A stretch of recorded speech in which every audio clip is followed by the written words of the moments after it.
Hello everyone. So today I am going to talk about semiconductors and diode. So we all know about energy shell, right? So in an atom there are energy shells, and the highest energy shell that is occupied by electron is called valence shell, and the energy shell that is immediately higher than the valence shell is called the conduction shell. Now, similar to an isolated atom, there are energy band for a material. And according to energy band, we can identify or we can classify materials into three categories: insulator, semiconductor, and conductor.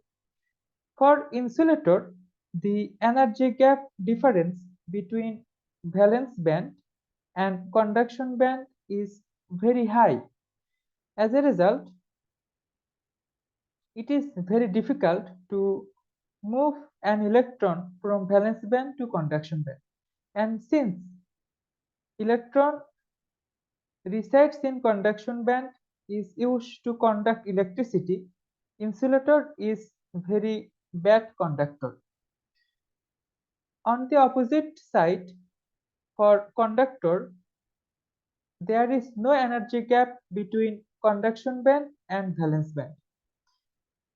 As a result, a conductor is a very good electrical conductor.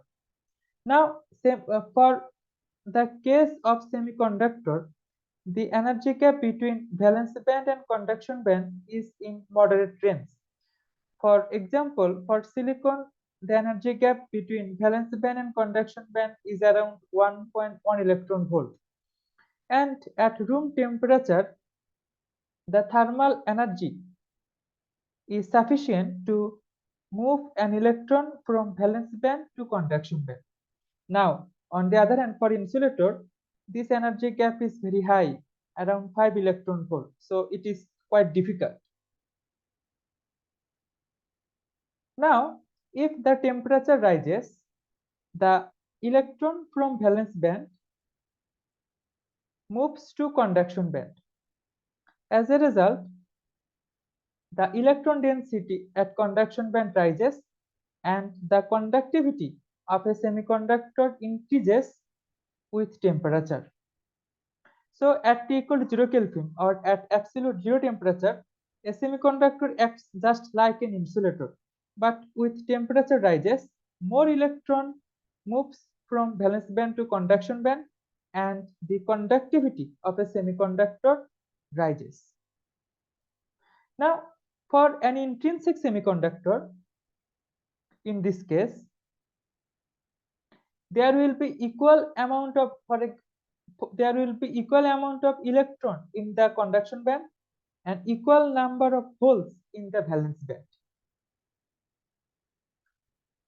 Now, if we dope our semiconductor with some extrinsic material, for example, phosphorus or boron, then our semiconductor will become extrinsic.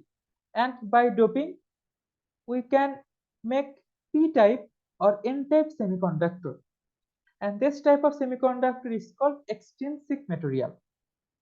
For example, in this figure, this is an intrinsic semiconductor, silicon. But if we add phosphorus impurity, now phosphorus has 5 valence electron. Among those 5 valence electron, 4 will make bonds with 4 silicon atoms, and 1 electron will easily move to the conduction band. As a result, now there will be more electron in the conduction band than the valence band, and the semiconductor will become an n-type extrinsic semiconductor. On the other hand, if we dope our semiconductor with boron, now boron has 3 valence electron. So 3 valence electron will create bond with 3 silicon, and there is one silicon and boron bond where there is only one electron. Now there is a hole. Now easily from valence band, an electron will move from valence band to this place, and there will be a hole generated in the valence band. And now again in this case, the number of hole in the valence band is higher than the number of electron in the conduction band, and the semiconductor will become a p-type extrinsic semiconductor. Now if we dope a semiconductor by p-type dopant on one side and n-type dopant on another side, a p-n junction is created. Now we all know that by diffusion, every element will move from higher density to lower density. So in p-type site, the hole density is higher. As a result, the hole will move from p site to the n site.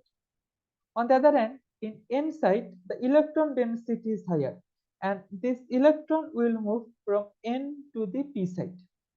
Now, since hole will move from p to n site, there will be negatively charged space charge region in the p site, and since electron will move from n to p site due to diffusion, there will be positively charged space charge region in the n site. Now, since there will be positively charged space charge region in the n site and negatively charged space charge region in the p site, there will be an internal electric field. And this electric field will eventually create an equilibrium where the electric field force on hole will balance the diffusion force on holes. Now, what will happen if we apply bias to our PN junction? So here there is no voltage is applied. Now if we apply reverse bias means we apply negative bias to the P side and positive bias to the N side. The depletion region width will get increases. As a result, there will be very little current will be flowing through this device. On the other hand, if we apply forward bias, for example, the positive terminal of the battery is connected to the P side and negative terminal is connected to the N side, then the depletion region width will get shrinked and substantial amount of current will be flowing through the device. Now, this is the typical IV characteristic of a PN junction diode, and this is the current equation. As you can see, in reverse bias, the current is very small and it is almost constant, which is called reverse saturation current. On the other hand, for forward bias, the current is exponentially proportional to the applied voltage VA. So this is all for today. Thank you for listening.